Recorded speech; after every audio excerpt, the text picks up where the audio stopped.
இன்றைக்கி beans carrot பொரியல் தான் பண்ண போகிறோம். அதுக்காக நான் 2 கேரட் எடுத்திருக்கேன். 1/4 கிலோ அளவு பீன்ஸ் எடுத்திருக்கேன். இப்போது பீன்ஸையும் கேரட்டையும் இது போல் நறுக்கி வச்சுருக்கேன். அதுக்கப்புறமா ஒரு பெரிய வெங்காயத்தை இது போல் அரிஞ்சு வச்சுக்கோங்க.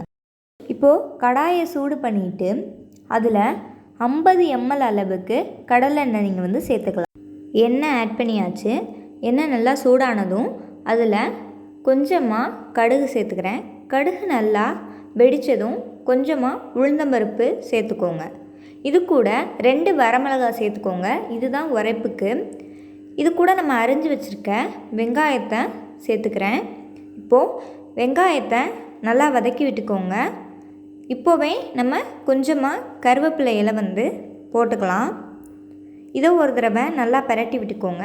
வெங்காயம் வதங்கினதும் கொஞ்சமாக இது கூட சீரகம் சேர்த்துக்கலாம். இது எல்லாத்தையும் ஒரு தடவை நல்லா பரட்டி விட்டுக்கோங்க. இப்போது பார்த்தீங்கன்னா வெங்காயம் நல்லா வதங்கிடுச்சு. இதில் நம்ம அரிஞ்சு வச்சுருக்க பீன்ஸையும் கேரட்டையும் சேர்த்துக்கலாம். இப்போது பீன்ஸும் கேரட்டும் சேர்த்தாச்சு. இதை நல்லா ஒரு தடவை பரட்டி விட்டுக்கோங்க.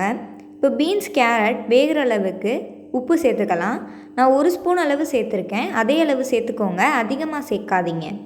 இதை ஒரு தடவை நல்லா பரட்டி விட்டுட்டு பீன்ஸ் கேரட் வேகிறதுக்காக நம்ம 1 டம்ளர் அளவு தண்ணி சேர்த்துக்கலாம்.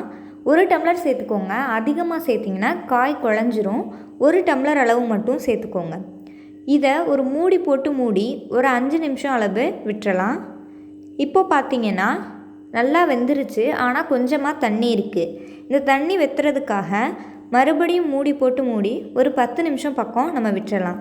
இப்போது 10 நிமிஷம் ஆயிடுச்சு. நல்லா வெந்துருச்சு. இது கூட கொஞ்சமாக சீரகத்தூள், அதாவது வறுத்து அரைச்ச சீரகத்தூள் சேர்த்துக்கிறேன். இதை நல்லா ஒரு தடவை பரட்டி விட்டுக்கோங்க.